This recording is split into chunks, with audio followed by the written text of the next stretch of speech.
గ్రాముల బంగారాన్ని విడిపించి ఆ రోజు ఆన్లైన్ రేటుకే మేము కొంటాం. Sharma gold company. నమస్తే, వెల్కమ్ టు సుమన్ టీవీ. నేను మీ అమ్మి. ప్రస్తుతం మనతో ఉన్నారు ప్రముఖ ఆధ్యాత్మికవేత్త, ప్రముఖ జ్యోతిష వాస్తు పండితులు డాక్టర్ గుండపూడి శివ సుధీర్ శర్మ గారు ఉన్నారు. గురుగారితో మనం మాట్లాడదాం.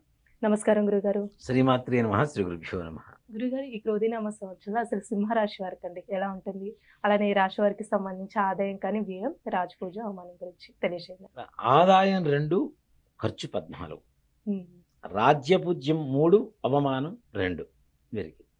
కానీ ఈ సంవత్సరం కొంచెం గడ్డుకారంగా చెప్పబడుతుంది వీరికి. అంటే భయపడాల్సిన అవసరం ఏం లేదు, ప్రతి సమస్యకు ఒక పరిష్కారం ఉంటుంది కాబట్టి. ముఖ్యంగా వీరికి అష్టమంలో ఉన్నటువంటి రాహుగ్రహ ప్రభావం అనేది కొంచెం ప్రమాదకరంగా మారబోతుంది. మొన్నటిదాకా నవమ భాగ్యస్థానంలో గురుడు ఉన్నాడు, కొంతవరకు బాగానే ఉంది. ఆయన కూడా దశమ రాజస్థానానికి వెళ్ళిన గురుగ్రహ ప్రభావం చూపిస్తున్నా కూడాను ఎక్కువగా రాహుగ్రహ ప్రభావం చూపించడం చేత వీరికి కొంతవరకు అంటే అనుకున్నటువంటి పనులు ముందుకు వెళ్తున్నట్టుగా ఉంటాయి, మళ్ళీ వెనక్కి వస్తుంటాయి, మళ్ళీ ముందుకు వెళ్తుంటాయి, మళ్ళీ వెనక్కి వస్తుంటాయి. అంటే పని పూర్తి కాదు, ఆశ చావనివ్వదు. ఈ రకమైనటువంటి పరిస్థితులు ఎక్కువగా ఉంటూ ఉంటారు. ఇప్పుడు ఆర్థికంగా కానీ వ్యాపారస్తులు ఎలా ఉంటారండి? అక్కడ ముఖ్యంగా ఈ సంవత్సరం పెద్దగా నమ్మకూడని పరిస్థితులు ఎవరికన్నా ఉంది అంటే అది కేవలం సింహరాశి వారికి. ఎక్కువగా ఎవరినన్నా నమ్మటం, తద్వారా మోసపోయేటువంటి అవకాశాలు ఎక్కువగా ఉన్నటువంటి రాశి సింహరాశి వారు. కాబట్టి జాగ్రత్తగా ఉండాలి. ఆర్థికంగా కూడాను లాభం ఎంతవరకు ఉంటుందంటే వారికి సరిపోయేంత ధనం మాత్రం వారి చేతికి అందుతుంది. అంటే ఈ రాశి వారికి పెట్టుబడులు పెట్టచ్చండి? ఇందులో వద్దమ్మా, పెట్టుబడులు ఎక్కువగా మాత్రం పెట్టి మోసపోవడం అనేది వద్దు. అనవసరంగా నష్టపోవడం కూడా జరుగుతుంది.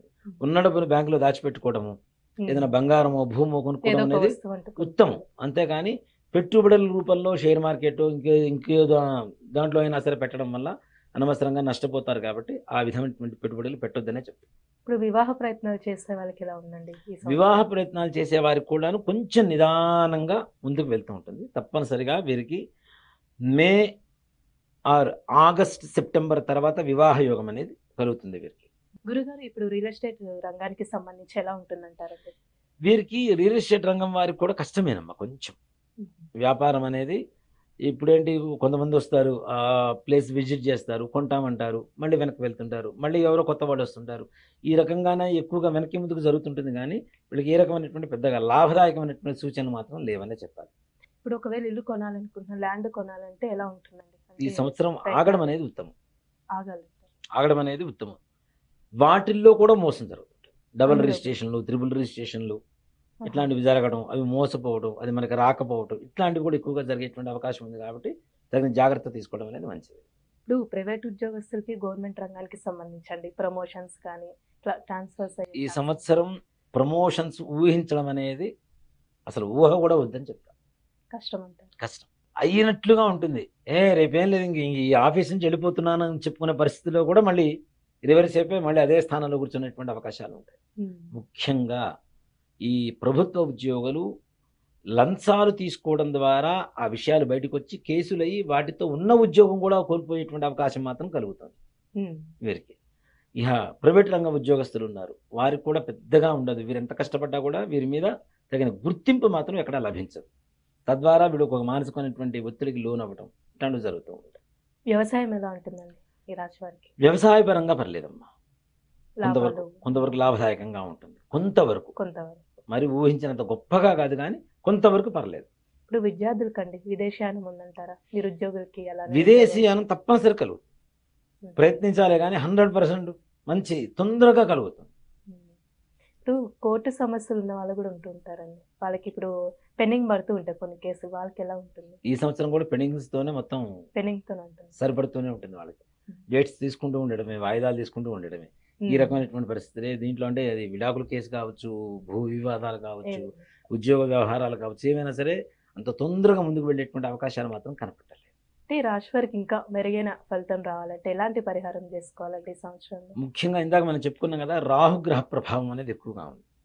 ఈ రాహుగ్రహ ప్రభావం పోవాలి అంటే తప్పనిసరిగా శనివారం మనకి ప్రతి శనివారం కూడాను ఒక 18 వడలు ఇంట్లో చేసుకున్న, మీరు హోటల్లో కొన్న 18 అంతకు మించి ఎక్కువైనా పర్లేదు, తీసుకొని గుడి దగ్గర ఉండేటువంటి ముష్టి వాళ్ళు ఉంటారు కదా, వీళ్ళకి ఒక్కొక్కడికి 4 వడలు, ₹1 దక్షిణ కాయిన్స్ లేదా ₹2 ₹10 ఎంత కాయిన్స్ అయితే అన్ని కాయిన్స్ వాళ్ళకి ఇచ్చేసి అలా ఒక 18 వడలు ఇచ్చేసి ఓ నలుగురికి కాళ్ళు కడుక్కుని ఇంటికి రావడం అనేది సూచించదగినటువంటి విషయం. దానివల్ల తప్పనిసరిగా ఒక 4-5 వారాలు చేస్తేనే వాళ్ళకి మార్పు కనపడుతుంది. అంటే ఏ వారం చేస్తుంది? శనివారం, ప్రతి శనివారం ఈ సంవత్సరాంతం వరకు కూడా చేస్తూనే ఉండాలి తప్పనిసరిగా. అలా చేయడం వల్ల మంచి ఆరోగ్య పరిస్థితి బాగుంటుంది, ఆర్థిక పరిస్థితి కూడా కొంతవరకు మేలుగా ఉంటుంది. గురుగారు, ఇప్పుడు రాజకీయ నాయకులకి ఏ విధంగా ఉంటుందండి రాశి వారికి సంబంధించి? రాజకీయ నాయకులకు కూడా ఈ సంవత్సరం గడ్డుకాలమేనమ్మా. ఎందుకంటే వాళ్ళు ఎంతో డబ్బులు ఖర్చు పెడుతూ ఉంటారు, ఎన్నికల్లో మోసపోవటం, అంటే గెలవలేకపోవటం, ఇట్లాంటివన్నీ కూడా జరుగుతూ ఉంటాయి. కాబట్టి వాళ్ళు కూడా ఎంత మేరకు డబ్బు ఖర్చు పెట్టగలుగుతాం అంతవరకు మాత్రమే పెట్టాలి, కానీ అనవసరమైనటువంటి ఈ ఓటర్లను మభ్యపెట్టడం ద్వారా గెలిచేటువంటి అవకాశాలు అయితే ఏమీ లేవు. కాబట్టి జాగ్రత్త. ఎదురు వాళ్ళని నమ్మి వాళ్ళు ఏదో మనల్ని పొగుడుతున్నారు, మనం ఖర్చు పెడదాం అనుకునేటువంటి ఆలోచన నుంచి మాత్రం బయటికి రమ్మని చెప్పడం ఉత్తమం. ఈ ప్రతి రాశికి ఒక్కొక్క సమస్యలు. ఈ దేవతలతో పాటు అందరూ కూడా విశ్వరూపంలో ఉన్నారని చెప్పి మనం నమ్ముతూ ఉంటాం. అవునా? కృష్ణ పరమాత్మ విశ్వరూప సందర్శన సౌభాగ్యాన్ని ఇచ్చాడు అర్జునుడికి. అవునా? ఆ విశ్వరూపంలో ఏంటి, అందరూ దేవతలు దాంట్లోనే ఉన్నారని చెప్పి నమ్ముతూ ఉంటాం. కాబట్టి ఈ విష్ణుమూర్తి యొక్క అనుగ్రహం కలిగితే సకల కార్యాలు దిగ్విజయంగా పూర్తవుతాయి. కాబట్టి ఇప్పుడు మనం ఏప్రిల్ 9వ తారీఖు ఉగాది రోజు నుంచి మన హనుమత్ ప్రత్యంగర వారాహి యజ్ఞస్థలి ఎందు ఏదైతే మనం మహాలక్ష్మి సమేత మహాసుదర్శన హోమం చేస్తున్నామో ఉగాది నుంచి 41 రోజు పాటు జరుగుతుంది.